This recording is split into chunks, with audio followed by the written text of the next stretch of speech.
दोस्तों ये कहानी है एक ऐसे पैरासाइट की जो कि लोगों के कान के जरिए दिमाग के अंदर घुसकर उनके पूरे ब्रेन पर काबू कर लेता है। अब वो पैरासाइट इंसानों को काबू करके उनसे क्या क्या करवाएगा, चलिए देखते हैं इस पूरी कहानी में। तो कहानी की शुरुआत में हम कई सारे पैरासाइट और अजीबोगरीब क्रिएचर्स को देखते हैं जो कि गंदे समुद्र से बाहर आकर अब शहर की तरफ बढ़ने लगते हैं। इसके बाद हम एक हस्बैंड और वाइफ को देखते हैं जो कि आराम से सो रहे थे, लेकिन तभी एक पैरासाइट यहाँ आकर उस आदमी के कान के अंदर घुस जाता है। थोड़ी देर के लिए वो आदमी काफी तड़पता है, लेकिन फिर वो शांत हो जाता है।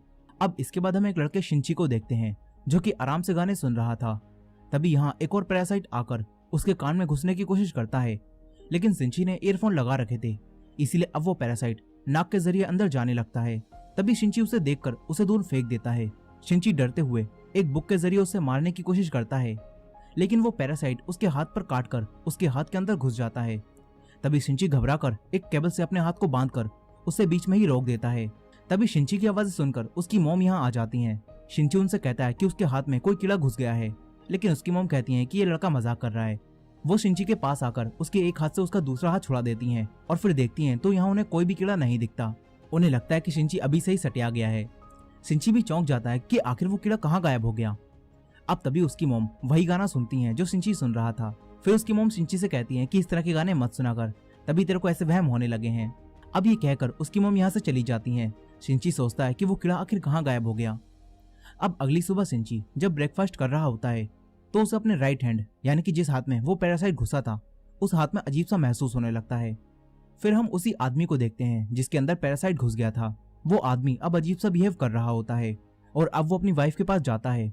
अचानक से उसका मुंह एक बड़े से क्रिएचर के मुंह में बदल जाता है जिसके अंदर कई सारी आंखें थीं। उसकी वाइफ कुछ भी समझ पाती इससे पहले ही वो आदमी अपनी वाइफ को खा जाता है, यानी कि उस पैरासाइट ने इस आदमी के ब्रेन को पूरी तरह से अपने काबू में करके इसे एक क्रिएचर बना दिया है।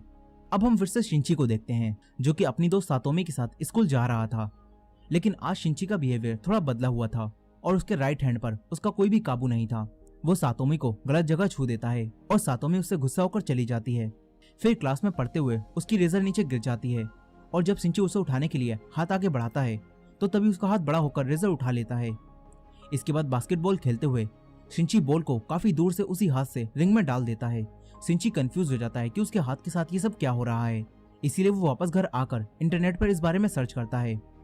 तभी उसके हाथ से एक आंख बाहर आती है। शिंची उसे देखकर चौंक जाता है, लेकिन वो आंख वापस अंदर चली जाती है।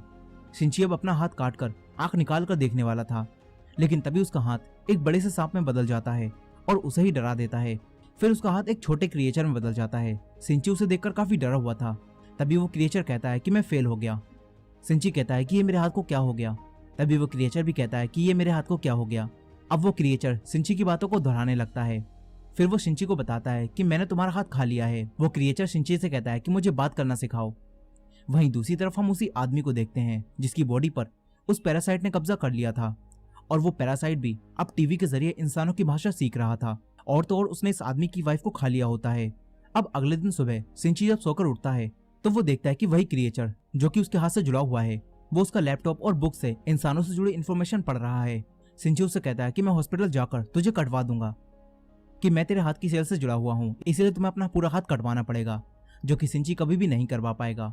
अब वो पैरासाइट शिंची को बताता है कि वो उसकी पूरी बॉडी पर कब्जा करने की कोशिश कर रहा था, लेकिन क्योंकि शिंची ने उसे हाथ में ही रोक दिया तो इसके बाद वो शिंची के हाथ पर ही कब्जा कर पाया और अब वो दोनों एक दूसरे से जुड़ चुके हैं।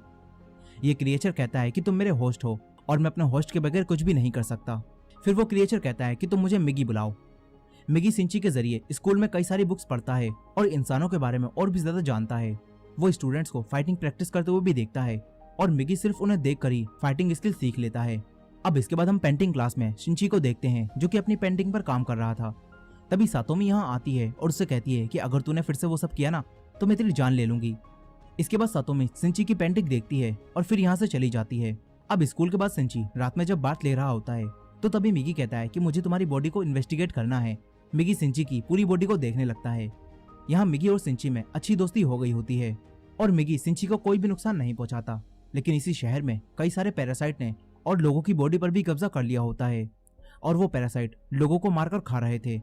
ये खबरें पूरे शहर में फैल जाती हैं, लेकिन किसी भी आम इंसान को ये पता नहीं होता कि लोगों को कौन मार रहा है। अब एक दिन शिंची बस से कहीं जा रहा था। तभी मिगी सिंची से कहता है कि मुझे यहाँ पर किसी अपने जैसे पैरासाइट होने का एहसास हो रहा है। मिगी सिंची को यहीं उतरवा कर उसे एक शॉप में ले जाता है जहाँ इन्हें एक आदमी दिखता है। उसके शरीर पर भी एक पैरासाइट ने कब्जा कर लिया था और वो आदमी एक नॉर्मल आदमी को मारकर खा रहा था। उस आदमी को भी एहसास हो जाता है कि शिंची के शरीर में एक पैरासाइट है।